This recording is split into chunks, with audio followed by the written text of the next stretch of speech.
Geyonim. Yes, my dear friends, let's give some tzedakah, especially today, the day Chav Ches Nissen, that we'll discuss in a moment what it is. But first of all, let me just share a personal reflection I had last night. Last night, while waiting for our luggage to arrive in the airport on the conveyor belt, I noticed two types of passengers. Waiters. I'm referring about people who are waiting for the luggage to arrive. I saw there were those passive waiters and those very active waiters. There are those sat on the side, waited for the luggage to eventually appear, and patiently just sitting there. When it will appear, we'll take it. But then you had the majority of them standing as close as possible as to the opening from where the suitcases come off the plane and get onto the conveyor belt and going through its arduous journey on the conveyor belt. This group, all fixated, looking at each suitcase. Okay, next one is mine, next one is mine, next one is mine. Until finally when it comes, they grab the suitcase and immediately go towards the exit of the airport.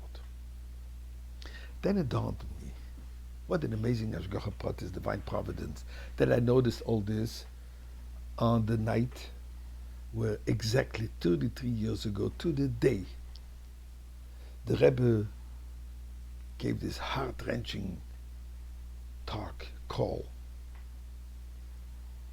And he said, we're so long in exile. Moshiach is still not here.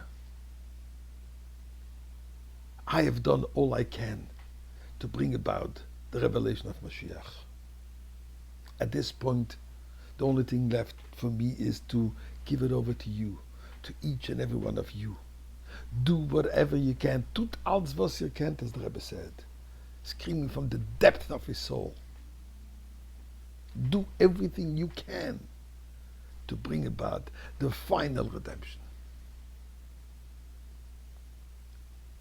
And it dawned on me what the Rebbe is saying is, he wants us to live the mindset of those active waiters.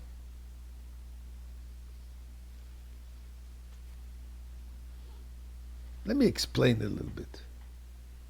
Those people who stand there and waiting for the luggage to arrive, as I said before, they are certain that the next piece of luggage is going to be mine. And if it turns out that the entire plane has been emptied and the luggage still hasn't arrived, they don't just walk away and say, okay, it's lost. I'm too tired of this long trip to deal with it now. I'll go home and tomorrow I'll call the airline and I will let them find it. No, first of all, they go from one conveyor belt to the other conveyor belt. Maybe it arrived somewhere else. Maybe somebody made a mistake. Maybe it's in this corner. Maybe it's there. They're looking all over the airport.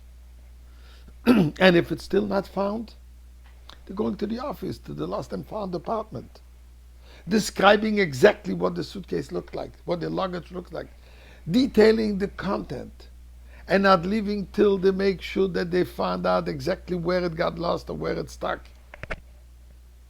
And if not, they fill out all the forms to make sure that the airline is taking responsibility. Either to make sure that it arrives, they delivered at the destination at home, or to make sure to replace it. In other words, they don't give up. It's lost. Okay. Says the Rebbe, this is the mindset that we have to have. We have to understand, yes, it's a 2,000 long flight, 2,000-year-old flight. We're tired. But we cannot give up on the luggage. We cannot give up on the price which is Moshiach, which is redemption. We have to run from one conveyor belt to the other conveyor belt, from one mitzvah to another mitzvah. Doing another mitzvah, giving more tzedakah, giving more charity, doing more Avos Yisrael, learning more Torah.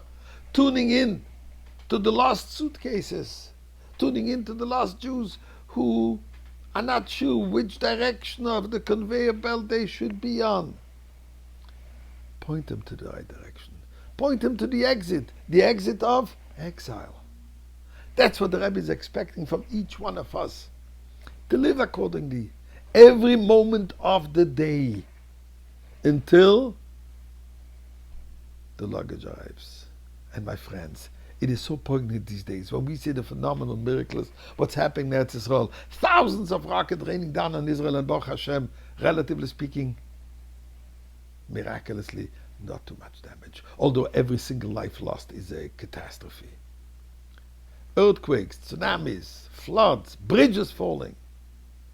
All this is part of the journey, and we're coming to the final destination, final arrival.